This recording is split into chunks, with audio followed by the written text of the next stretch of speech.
Welcome back to another episode of Fantasy Football RPG, where we're going through our prospect profiles series. Right now, we got to talk about this. Tez Johnson out of Oregon, 5'10". We're rounding up for him because no one else will. 154. We have his relative athleticism score now, 7.66 out of 10. The way that he got there, elite in the short area, elite explosives, jumping high, changing directions really quick. The things that you expect to see Tez Johnson to do, he just ran slower than Jaden Higgins, who has 80 pounds on him.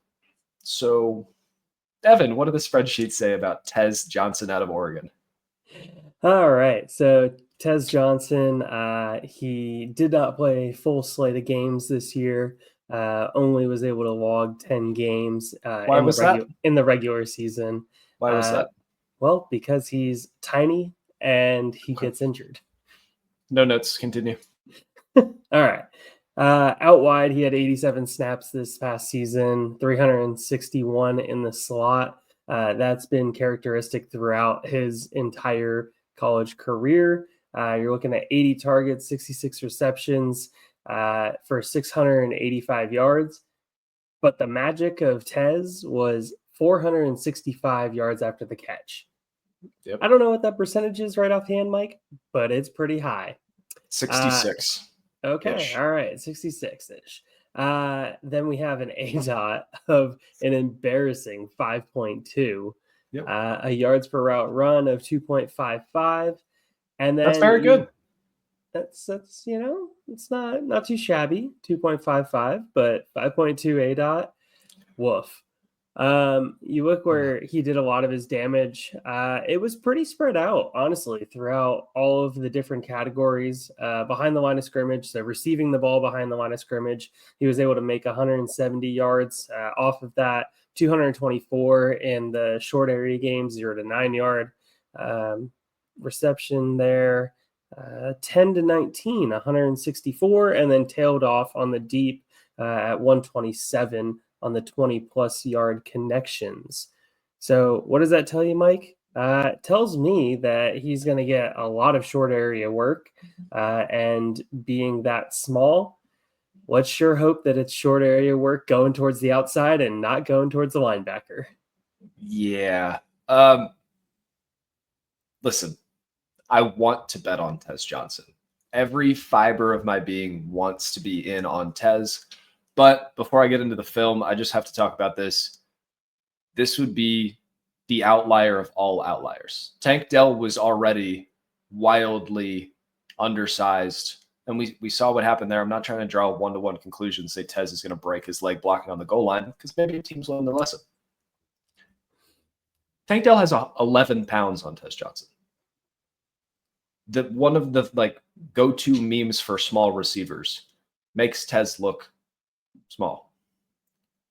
That scares me a little bit. So if we're going to bet on Tez Johnson, we need to understand what he can do and really plant your flag and say he's going to overcome all the odds, which I would really love to do, but depending on his dynasty price, I may not be able to get there. So on film, we're talking about a guy, listen, the testing for the short area explosiveness and the short area quickness comes up all over film. He can win tag in a phone booth. The reason that he was able to play most of his games while he was at Oregon, he wasn't getting hit straight on. He had that kind of Lamar Jackson, get down, Tyler Lockett, catch the ball, realizes he's going to take a big hit, get down. The route running, I don't think anybody that is over 200 pounds can keep up with him. So he's able to separate almost at will. And when you combine all of those things, you get a receiver that is a very fun weapon for an offensive coordinator to employ, but it almost feels like you're going to have a special Tez package rather than funnel your offense through this player who is severely undersized and we're worried about durability. Any thoughts with his film? Oh, man. Oregon was a fun offense to watch. They continuously push their wide receiver one. So it's just a production type of offense. They know how to scheme up production from the one slot, and also being able to use multiple wide receivers. You'll continue to see that. We saw it 2 years ago with Bo. We saw it this past year with Dylan Gabriel. You'll continue, hopefully, to see it with Dante Moore. So you're going to continue to see Oregon put up offensive numbers. They will continuously have wide receivers. Last year was Troy Franklin. Is Tez better than Troy Franklin?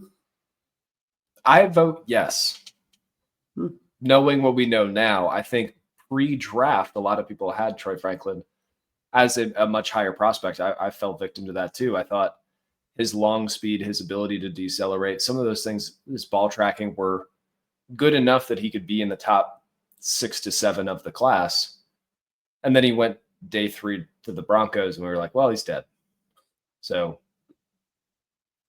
do you think that's a similar arc that could happen to Tez Johnson? And we already don't have the pre-draft excitement for him. Yeah, no, 100%. Most likely, unless some team is just dying for a punt returner, maybe a kick returner. Yeah, that's probably how he's going to have to make his meat at the NFL. If he does, probably won't be an explosive wide receiver. Probably won't be a 1, probably won't be a 2, probably looking at a 3 at best in an offense. And for fantasy, that's not really somebody that interests me, Mike. I'm in the same boat.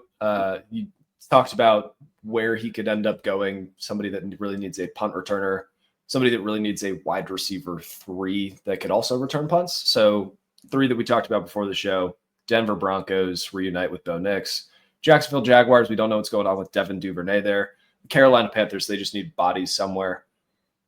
I would love to see a Bryce Young to Tez Johnson touchdown, because I think the combined weight in that at their playing weight would be like 330, like less than 1 Vita Vea. So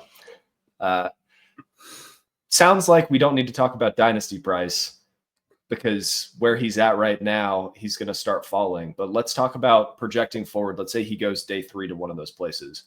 What is the earliest you're willing to swing on him in your Dynasty rookie drafts? I mean, less of a believer to start out. So it's going to be pretty hard telling me that I need to spend a 3rd on him. So we're talking a 4th, or honestly a priority UDFA for fantasy purposes. Yeah, I don't know. I'm not going to be spending a ton of draft capital, especially as we continue to talk about the running backs in this class and how juicy that running back class is. That 3rd, 4th round picks, let me just take a shot on a running back that gets drafted instead. All right. I have post-combine Dynasty rookie rankings over at Draft Sharks. Would you rather have Tez Johnson or Woody Marks? Woody Marks. Tez Johnson or Ty Felton from Maryland? Indifferent? Yeah, pretty indifferent. Tez Johnson or Rocket Sanders? Rocket Sanders. Tez Johnson or Kyle Monungai? Kyle Monungai. Tez Johnson or LaQuint Allen? You see my point. Take the freaking running back. Root for Tez, but don't bet on him for your fantasy leagues. Thanks for listening. If you made it this far, be sure to like and subscribe. Comment below where you think Tez Johnson ends up. And as always, Evan, I love you. Thanks for listening to another episode of the Fantasy Football RPG Podcast. If you made it this far, be sure to like and subscribe. If you want to check out written content, head over to lastwordonsports.com. Don't let the goblins get you.